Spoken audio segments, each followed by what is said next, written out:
Today our scripture reading is from the book of Genesis, chapter 1, from verses 26 to 31. Then God said, "Let us make mankind in our image, in our likeness, so that they may rule over the fish in the sea and the birds in the sky, over the livestock and all the wild animals, and over all creatures that move along the ground." So God created mankind in his own image. In the image of God, he created them.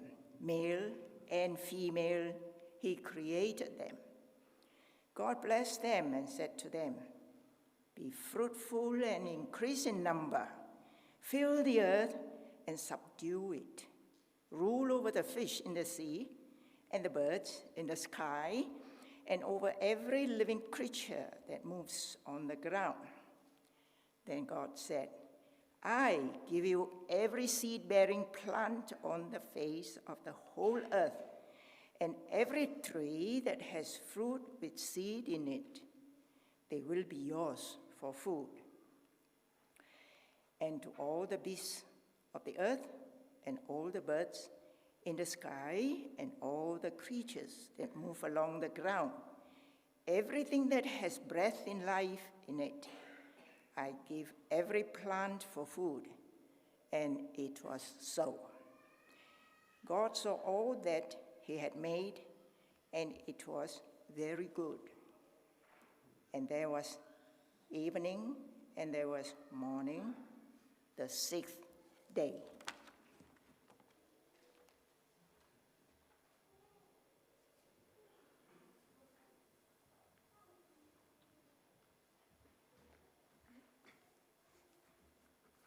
Good morning, church. It's the first time you get to see my face up here for a little bit longer.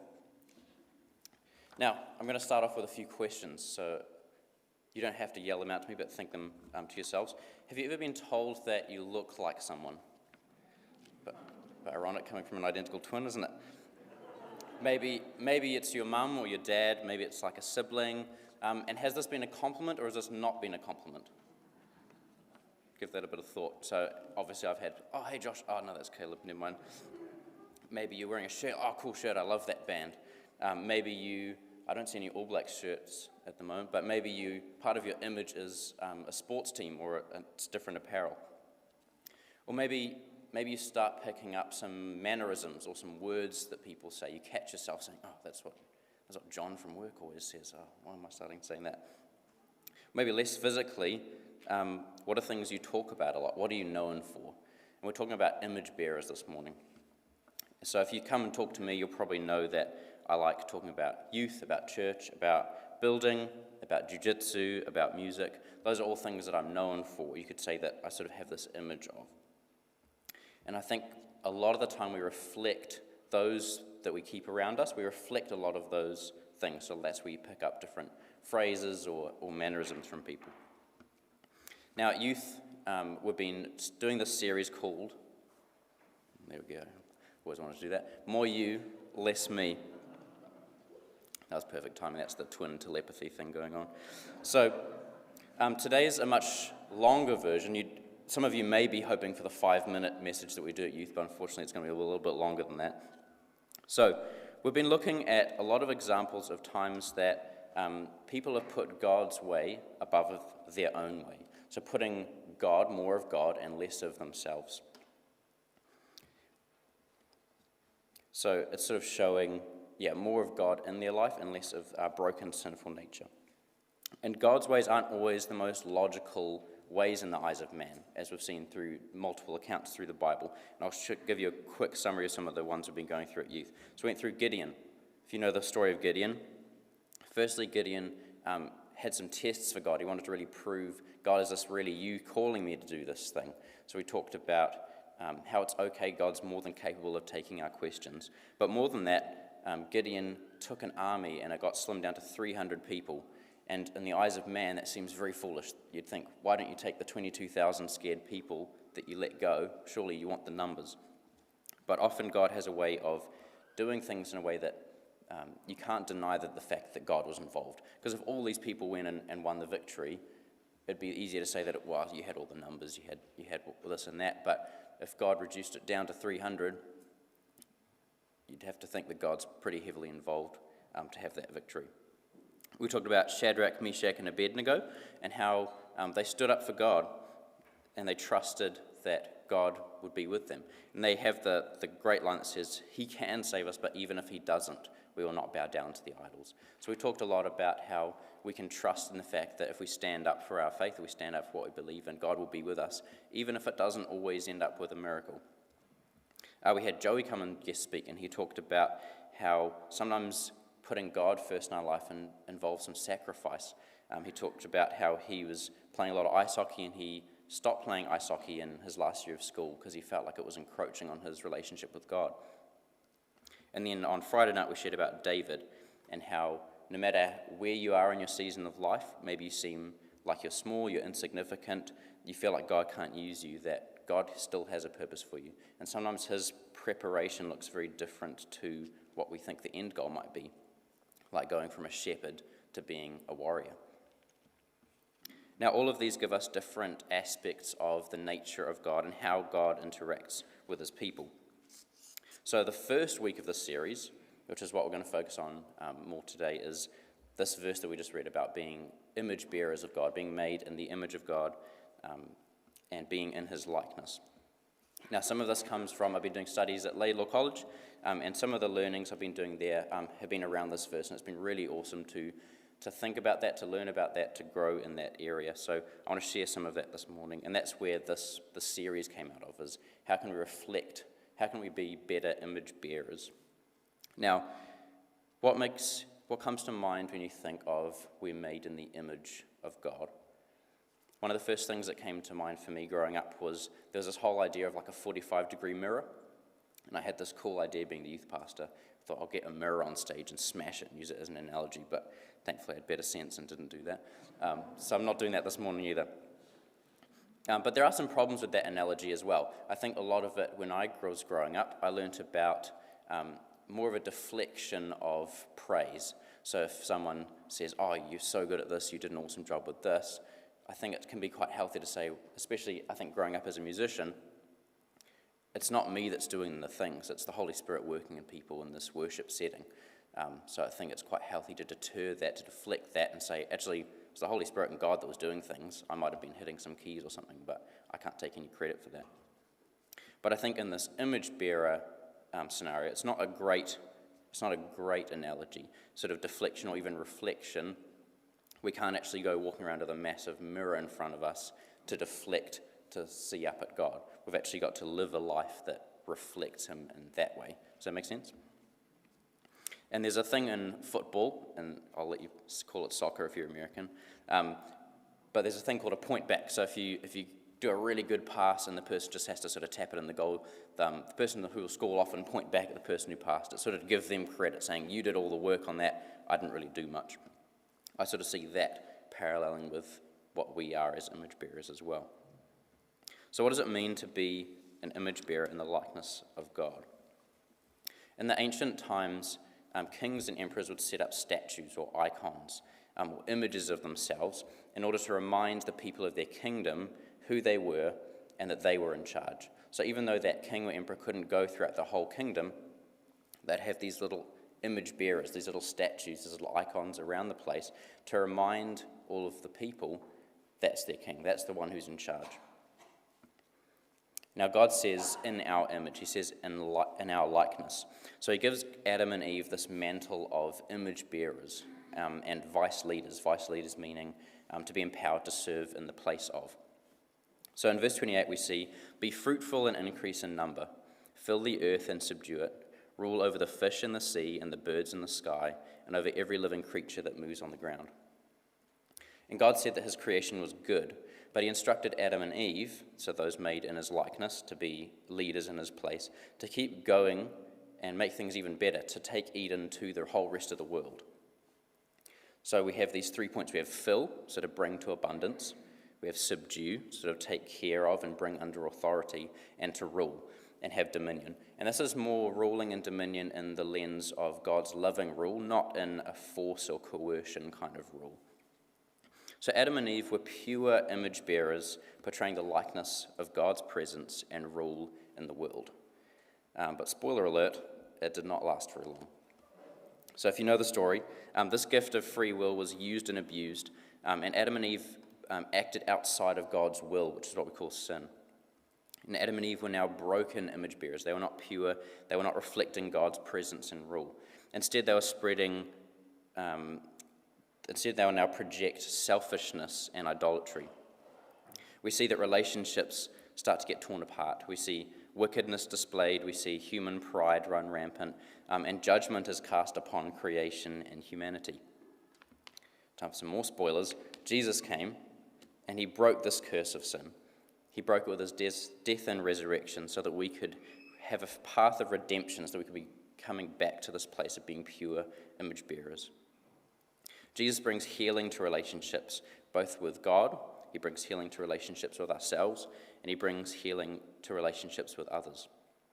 And ultimately, when we're united with Jesus at the end times, we will be pure and perfect image bearers. We'll be reflecting him as he will be right in front of us, Jesus being the image of the invisible God.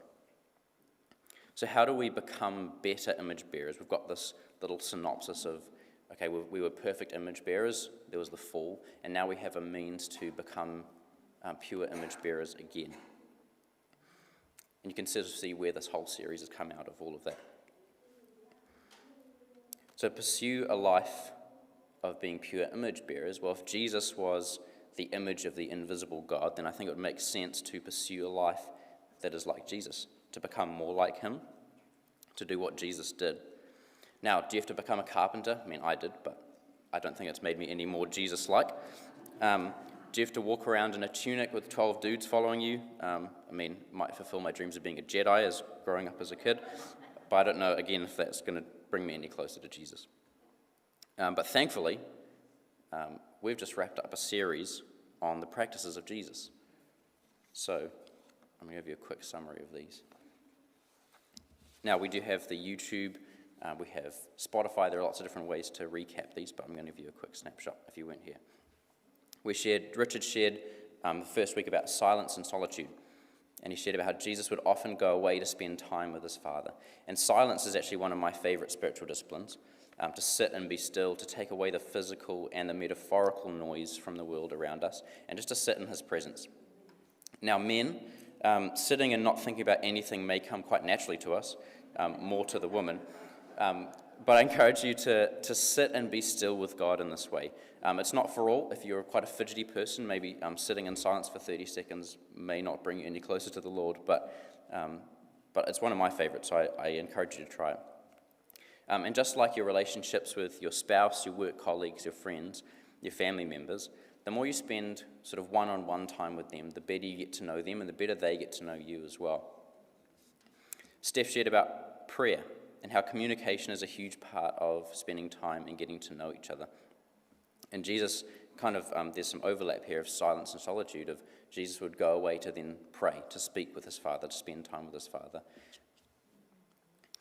And Steph shared a couple points about forgiveness and about trust, and especially forgive us as we forgive those who sin against us was one real key part of that stuck out to me, which she shared a lot on the Lord's Prayer. And you can break that down. Go listen to that again, I encourage you to. But prayer, I find when I'm thanking God for who he is and what he's done, often it's less of me reminding God of who he is, but it's actually reminding myself of all these things. We move to fasting. Joey spoke about how the practice of fasting can help us to focus on our need of God. The feeling of hunger can remind us why we're fasting often, which oftentimes is prayer. We might be petitioning with God, we might have a need or a hurt, we might be seeking discernment on a decision. We see many different ways of fasting, and Joey shared a few examples of a 24-hour fast, whether it's with juice and water or just water.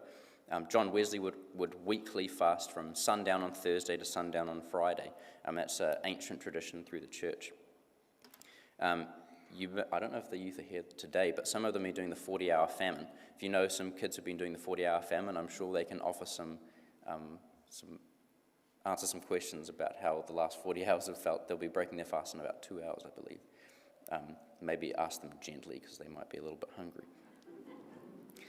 And last week, Joey spoke about study and how faith is very much a knowing faith. You cannot do what you do not know. And how can you respond to Jesus if you've never been told about who he is and what he's done? Joey shared how it's very simple to read through the whole Bible in a year. You only need to read about 3 chapters a day.